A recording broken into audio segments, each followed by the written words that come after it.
Bienvenue dans Étant donné, le podcast des acteurs de la data, avec NetMedia, un podcast produit par Splunk, la plateforme qui transforme les données en action. Shafika Chetaoui, donc je ne sais pas si c'est vraiment inscrit à Suez, c'est un peu court, jeune homme ou jeune fille, je ne sais pas. Vous avez un titre qui est Group Chief Data Officer de Suez, c'est exactement ça, et puis Ludovic Donati, Chief Digital Officer du groupe Eramet. En fait, vous avez à peu près tous le même titre globalement, à la louche, à peu près le même titre que vous avez dans différents grands groupes. Et on va, avant même de démarrer avec vous, poser une autre question. Une autre question à vous qui nous regardez, là, le numérique est responsable de quel pourcentage de la consommation électrique en France ? À votre avis, est-ce que c'est 1, c'est 3 ou c'est 10 % ? Ça va me permettre de voir un petit peu si tout le monde est OK sur les chiffres importants en matière notamment d'écologie, puisque c'est le thème dont on va parler là. J'ai une mauvaise nouvelle pour ceux qui disent 3 %, c'est plutôt 10 en fait. Donc 10% de la consommation électrique en France est liée au numérique, à l'ensemble des activités numériques, ce qui représente quand même pas mal d'enjeux, et c'est de ce dont on va parler avec Ludovic et Shafika. D'abord, les data centers laissent une empreinte environnementale. Alors est-ce qu'il y a, vous allez me répondre l'un et l'autre, un fantasme aussi sur l'immensité de la consommation des data centers et du stockage des data, parce que c'est vraiment quelque chose qui revient très souvent. On a le droit à des marronniers régulièrement dans la presse. Donc on voit que l'ensemble du numérique, c'est beaucoup de consommation. Enfin, est-ce que les data centers purs sont vraiment pour quelque chose de fondamental là-dedans, Shafika ? Nous, on est beaucoup dans le cloud chez Suez, donc on est à 80% dans le cloud, on a fait cette révolution-là. Mais c'est vrai que c'est dommage, on parle beaucoup de data center, mais on ne parle pas d'usage et on ne parle pas de l'import de la data et de la puissance de calcul pour le quoi. Et c'est vrai que, je disais un terme, plutôt que regarder la lune, on regarde le doigt, c'est qu'on ne regarde pas l'objectif, on regarde le moyen. Et c'est dommage. Oui, les data centers consomment, oui, c'est une vérité, mais l'idée, c'est de le mettre en balance par rapport à ce qu'on y gagne par ailleurs. Si on utilise la donnée, comment on fait pour gagner un peu plus d'environnement ? J'en parlerai peut-être pour des cas d'usage, nous, chez Suez. Mais voilà mon point là-dessus. Ludovic, il y a quelque chose à dire sur le même sujet ? Je suis d'accord avec Shafika. Peut-être juste pour redire, moi je suis chez Eramet, qui est un groupe minier et métallurgique. Alors la mine, ça a une forte consommation aussi en termes d'énergie, très forte, mine et métallurgie. Donc quelque part, les data centers, en fait, ils vont consommer, mais on a un certain nombre de cas d'usage liés à la mine et la métallurgie, pour lesquels on est convaincu que, comme le disait Shafika, l'usage de la donnée va permettre d'optimiser nos consommations énergétiques, nos consommations de fuel, les manières dont on va aller extraire du minerai. Et donc, en tout cas dans l'industrie lourde, je pense que on a beaucoup plus de bénéfices à tirer du cloud, de l'usage de la donnée, que de coûts supplémentaires à avoir. Après, il faut bien sûr le faire de manière raisonnée et se poser la question comment on fait du business case quand on a une vision financière, faire quelque part un environmental case où on s'assure qu'on ne va pas faire n'importe quoi avec le numérique. Le coût environnemental de stockage de la donnée, c'est surtout aussi pour la donnée qui ne sert à rien, il y en a, et peut-être parfois beaucoup, et puis ou la donnée qui est maltraitée en fait, à qui on pose les mauvaises questions très globalement. C'est ça le problème qu'il faut déjà commencer à résoudre au départ ? Je pense qu'il y a 10 ans, il y a 5 ans, 8 ans, vers là, on parlait beaucoup de data lake, on disait mettez vos données quelque part, même si vous ne savez pas pourquoi, mettez-les. Donc on a dépassé cette mode-là, je pense. Ouais. On est beaucoup plus mature et c'est pour ça que les chief data et chief digital officers sont arrivés dans les sociétés pour pousser un usage responsable et non pas on met la donnée, on verra demain. Aujourd'hui, la bonne pratique, c'est pas de remplir des data lakes, c'est plutôt remplir des systèmes d'information en fonction de vos cas d'usage. Donc on est plutôt usage driven que vraiment on va mettre tout dedans et j'espère que toutes les sociétés ont dépassé cette étape-là. Donc voilà, je pense que de plus en plus d'ailleurs on va aller dans ce sens-là parce qu'on s'est rendu compte il y a 5 ans que ça coûtait extrêmement cher et que les ROI n'étaient pas là.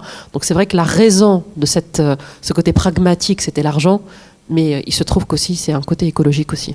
Comment vous faites chez Eramet ? Parce que chez Eramet vous collectez une masse de données absolument colossale. Il y a des capteurs partout dans le monde. Oui, chez Eramet, en fait, on a pris on l'a pris par les cas d'usage. C'est-à-dire comment est-ce que l'intelligence artificielle, donc les algorithmes, peuvent nous aider à optimiser la production d'un four métallurgique ou la gestion d'une mine. Si je donne un exemple qui fait écho à ce que tu disais, Shafika, il y a quelques années, on a commencé à utiliser des drones. Donc le drone, moi, je me fiche un peu que ce soit un drone aile volante, quadrirotor, etc. Mais l'intérêt, c'est la récupération de la donnée. Donc ça nous permet d'avoir une vision topographique de la mine. On couvre des centaines d'hectares, là où avec des méthodes traditionnelles, on n'en couvrait que quelques hectares par jour. Donc ça fait des masses de données qui sont à exploiter. Et donc avec des systèmes d'information géographique, avec quelques algorithmes, on arrive, et c'est super pratique, à avoir en quelques clics et à démocratiser aussi cette donnée pour des populations qui n'étaient pas, qui sont pas spécialistes, à avoir l'état des stocks, l'état des routes. Donc il y a des problématiques de sécurité qu'on peut résoudre comme ça. On peut voir la manière dont et l'historique dont on a extrait le minerai pour s'assurer qu'on répond bien aussi à des problématiques environnementales. Donc ça c'est super. Ça fait énormément de données. Et la question qu'on s'est posée il y a quelques temps, c'est est-ce qu'on a besoin de faire voler un drone tous les jours, toutes les semaines ou tous les mois, et combien ça coûte au niveau écologique? Et donc finalement de refaire une balance entre la partie économique, super intéressante. J'aimerais bien avoir des données quasiment à la seconde en permanence de comment j'extrais ma mine, mais finalement est-ce que j'en ai vraiment besoin? Et combien de fois j'ai besoin de faire voler mon drone pour finalement avoir une vision suffisamment précise de la manière dont j'ai extrait le minerai, des impacts environnementaux potentiels qu'il peut y avoir pour arriver à avoir une gestion la plus responsable possible. Donc c'est un exemple de sujet sur lesquels on s'est posé la question récemment en termes d'usage de la donnée. Quel est l'impact géographique? Parce que aussi bien chez Suez que chez Eramet, vous êtes internationaux, vous captez des données d'un peu partout. Qu'est-ce qu'il faut faire avec le stockage de ces données? Comment est-ce qu'on localise de façon la plus frugale possible, la plus intelligente possible des données qui viennent de tant d'espaces différents? Alors nous, on est un groupe décentralisé, donc du coup, le stockage est plutôt localisé. Après, on a besoin d'avoir une donnée transversale pour des usages transverses entre les BU. Et là, on essaye vraiment d'être par cas d'usage et de récupérer la donnée consolidée et non pas brute. Du coup, on laisse l'usage reporting, vraiment usage local au plus proche du système d'information, mais on garde les usages plutôt transversaux qui sont moins nombreux au côté groupe, notamment en France. Ludovic? Oui, de la même manière, quand on est au milieu de la forêt équatoriale au Gabon, c'est un peu compliqué encore de travailler dans le cloud. On n'est pas comme ici à Paris ou en Europe. Donc on a aussi favorisé pas mal d'usages en edge, donc avec du traitement de la donnée directement en local. Si je reprends l'exemple des drones, on avait des drones avec des capteurs, et du traitement de la donnée directement en edge pour faciliter l'usage sur place. C'est vrai que quand on est aussi au milieu du Pacifique ou en Indonésie ou demain sur les hauts plateaux argentins où on va extraire du lithium, on a un peu ces mêmes problématiques où on ne peut pas tout mettre dans le cloud et puis se dire que tout va bien fonctionner. Donc c'est aussi quelque chose à prendre en compte. Dans le podcast, vous nous avez l'un et l'autre parlé d'exemples d'optimisation de la data en fait. Shafika, chez vous, ce sont les fuites d'eau par exemple. Ça c'est un vrai souci. Donc comment est-ce que vous faites pour optimiser en fait, grâce à la data en fait, ce souci-là? Alors nous, on a de la chance chez Suez, il n'y a que des cas d'usage green en fait, parce que l'usage de la data, il est soit pour, comme vous le dites, prédiction des fuites d'eau. Donc qu'est-ce qu'on fait? On met des capteurs sur les réseaux d'eau et on voit la pression de l'eau et on essaie de l'anticiper et du coup réduire ses casses et ses fuites. Ou dans le recyclage, par exemple pour le déchet, notre objectif c'est d'aider les opérateurs à mieux recycler. Donc tous les cas d'usage, la plupart des cas d'usage en tout cas qu'on a, ils ont un impact direct sur l'environnement. Et je rejoins aussi ce que tu disais Ludovic tout à l'heure. Une des limites d'avoir du réseau un peu partout dans nos usines, ça nous permet aussi d'être responsable. Parce que quand on fait de l'IA on edge, c'est vrai que c'est des technologies un peu très en avance, mais on est obligé de le faire parce qu'on ne peut pas faire dépendre une usine du réseau. Et aussi, parfois, on se pose la question, mais pourquoi ça devrait remonter cette info? Autant importer un peu cet algorithme localement et que l'usine ait la main là-dessus. Sur le même sujet d'optimisation, Ludovic? Alors je peux vous en donner deux rapidement. Des fours métallurgiques où on transforme du minerai en alliage. Faut imaginer donc de la terre que vous fondez à 1500 degrés, donc ça demande énormément d'énergie. Et avec toutes les données qu'on a récupérées issues de capteurs industriels depuis très longtemps, on a réussi à mettre au point des algorithmes qui optimisent la quantité d'énergie nécessaire pour fondre le minerai. Donc on peut diminuer de 3-4% notre consommation d'énergie. Et puis après on peut aller aussi optimiser le mix énergétique, mais ça c'est dans un second temps.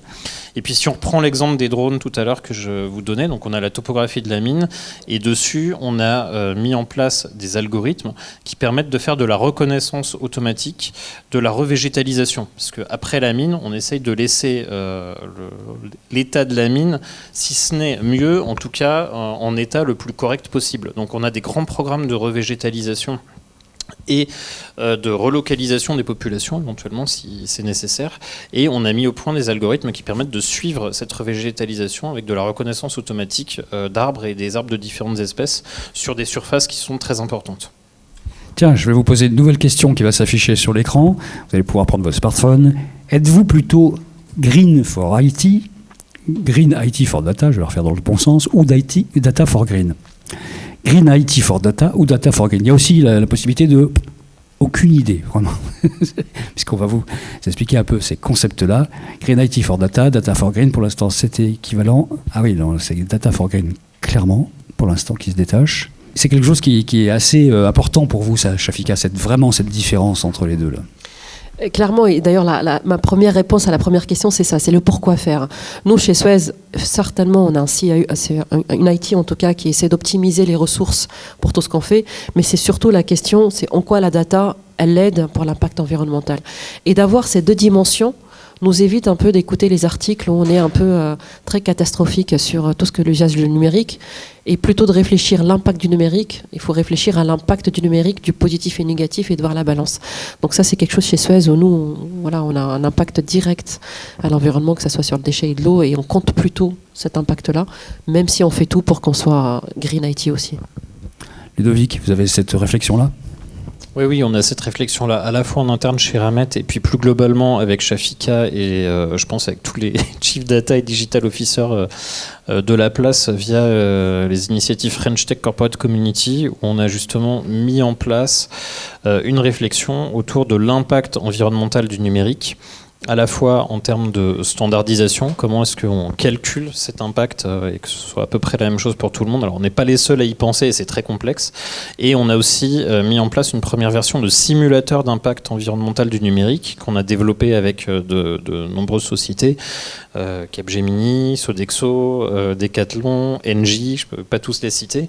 Mais on a une première version là aujourd'hui où on essaie de calculer un retour environnemental du numérique. C'est-à-dire avant de lancer un projet de transformation numérique, on fait l'habitude d'un business case, donc combien ça peut rapporter versus combien ça coûte, mais là aussi quel impact global, alors d'abord au niveau carbone et puis ensuite plus globalement au niveau de l'eau, de la biodiversité, on a la volonté de faire ce calcul.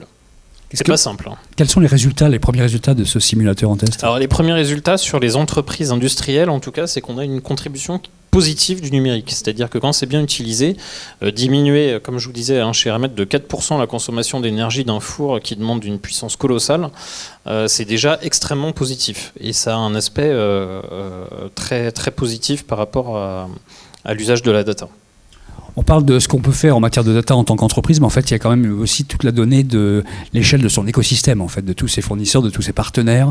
Comment est-ce que vous travaillez, vous, avec votre écosystème, pour essayer d'avoir une espèce de pensée commune, j'ai presque envie de dire une éthique commune de la data ?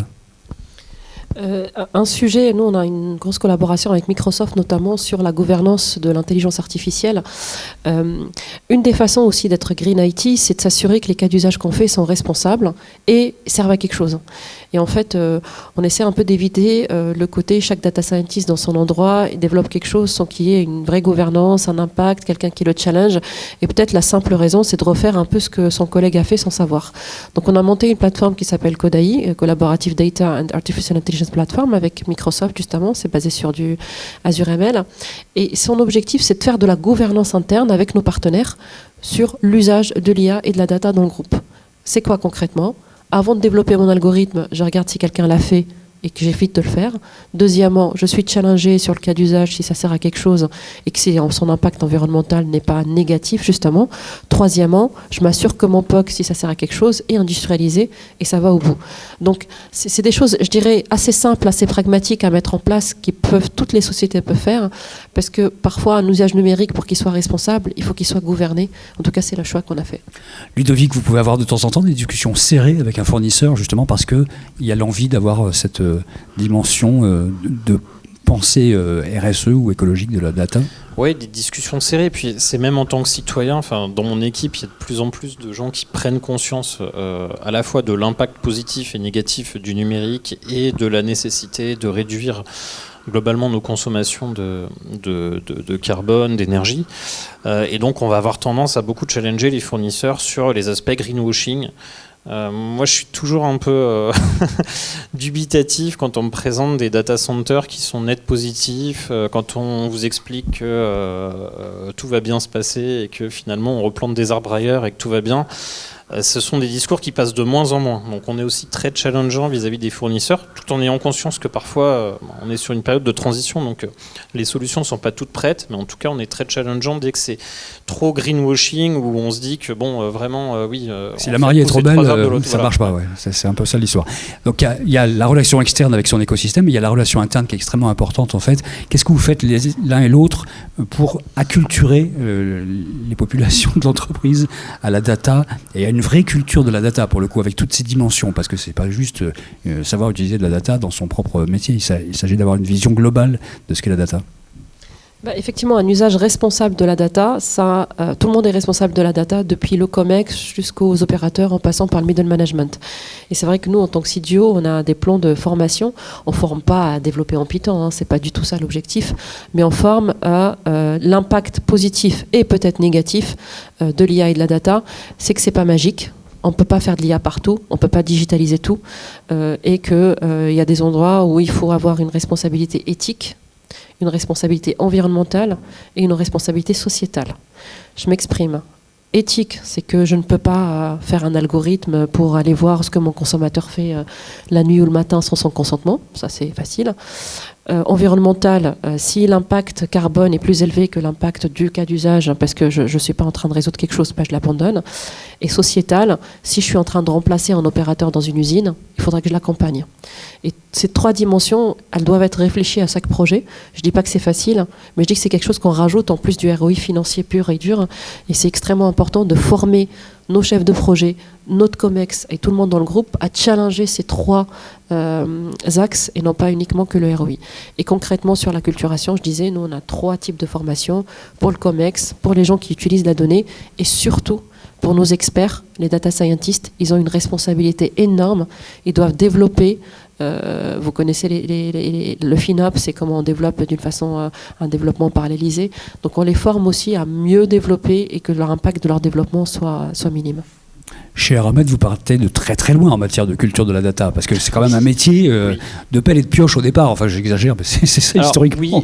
Oui et non, parce qu'un gisement de minerai, c'est aussi un gisement de données. Hein. Donc, il faut traiter de la donnée. Je pense que les géologues, on peut presque les appeler les premiers data scientists, parce que si on extrait bien, c'est parce qu'on a aussi une bonne connaissance du gisement à un bon moment. Mais oui, sur une entreprise industrielle ancienne comme Eramet, la SLN en Nouvelle-Calédonie, c'est 1880, on se heurte parfois au sentiment qu'on ne comprend pas bien ce qu'on veut dire par data, que finalement la data, n'importe qui peut en faire, il suffit de bien tenir son fichier Excel et puis voilà, tout va bien se passer.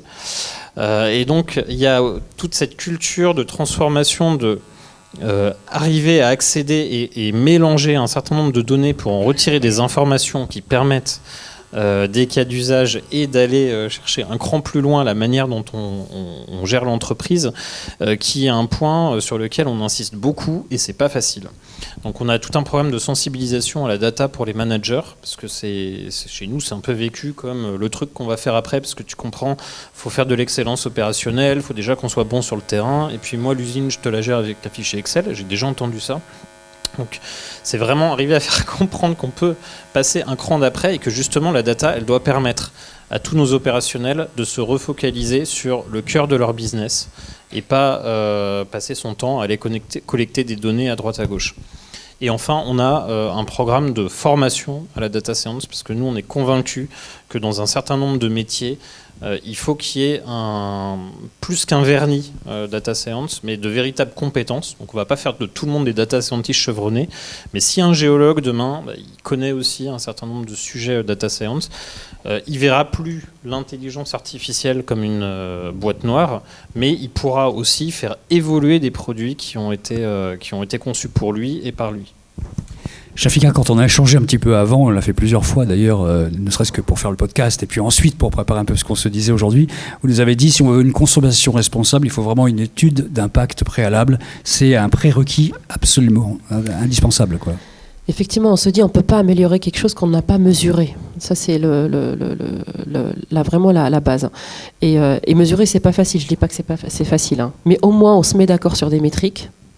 On les définit, on les suit. Dans l'absolu, vous savez, hein, si vous partez d'un point A et vous le diminuez, vous faites un delta. Même si le A n'est pas bon, on s'en fiche. Le plus important, de savoir notre baseline. Donc nous, c'est important. Et encore une fois, je ne dis pas que c'est facile et on l'a fait. Je veux pas. Mais en tout cas, on essaie de trouver les mesures les plus proches. Coût de développement, l'impact carbone, combien de lignes de code, est-ce que ça a été refait ou pas. Des choses assez pragmatiques, assez simples à suivre pour se dire, est-ce que la checklist, je la suis ? Et est-ce que j'ai bien vérifié que je suis en train de développer d'une façon responsable ? Dernière question, est-ce que vous avez l'impression l'un et l'autre de faire du funambulisme entre greenwashing et data bashing ? Un petit peu, parce que les deux existent, vraiment. Ludovic. Au maximum, je pense que nous, on n'est pas greenwashing, parce qu'on fait pas, on n'explique pas qu'avec la data, on révolutionne complètement la feuille de route RSE et carbone d'Eramet, parce que si déjà on arrive à réduire de quelques points la consommation d'énergie, ne serait-ce qu'en optimisant le mix énergétique, hein, donc sans data, on a déjà gagné beaucoup plus que ce qu'on pourrait aller chercher dans plein de cas d'usage data. Donc voilà, on n'est pas trop dans le greenwashing. Après, oui, on est dans le funambulisme en permanence, parce que il faut jongler entre les besoins des uns et des autres, et surtout on se retrouve avec à la fois donc un côté un peu data washing pour le coup. Certains opérationnels veulent faire de la data pour le plaisir de la data. Donc là, c'est pareil, ça rejoint les phases de sensibilisation où on explique que des fois, un peu de gouvernance de la donnée et puis une meilleure gestion sans repartir sur des produits data, c'est peut-être mieux. Et puis avec d'autres opérationnels qui, eux, sont assez réfractaires, sur lesquels il faut encore qu'on travaille. Quel funambulisme vous faites, vous, Shafika ? Moi, je rejoins un peu ce que tu disais. On a deux types de profils en face de nous. Hein. On a ceux qui sont... Le digital, la data, c'est pas pour nous. On n'est pas Amazon, on est Suez, on est une boîte d'environnement. Hein, on fait le service de déchets et de l'eau. Et eux, c'est pas grave de vendre un peu de rêve, un peu. J'ai envie de dire, à un moment, pour convaincre, il faut raconter une belle histoire. J'appelle pas ça du data washing, j'appelle ça plutôt projeter dans un monde à venir meilleur, et du coup, pour que les gens embarquent. Et vous avez le deuxième profil qui sont, waouh, l'IA, c'est magique, ça fait papa-maman, je veux un robot qui me fasse tout, et le monde qui n'existe pas. Là, par contre, il faut éviter, il faudra parler pragmatiquement, il faut aller dans les cas d'usage. Le coût, parce que parfois, quand on parle d'un coût d'un projet, en POC, c'est rien, mais après, en déploiement, ça, la facture est salée. Là, on se dit, waouh, on revient à l'essentiel, et il n'y a pas de data washing là, il y a la data reality, quoi. Bien, data reality, hashtag data reality si vous voulez, en plus de hashtag Splunk.fr. Merci beaucoup, Shafika Chetaoui. Merci Ludovic Donati. Merci. Retrouvez tous les épisodes de Étant donné sur vos plateformes de podcast préférées, et pour plus d'histoires autour des enjeux de la data, rendez-vous sur le site de Splunk, SPLUNK. À bientôt.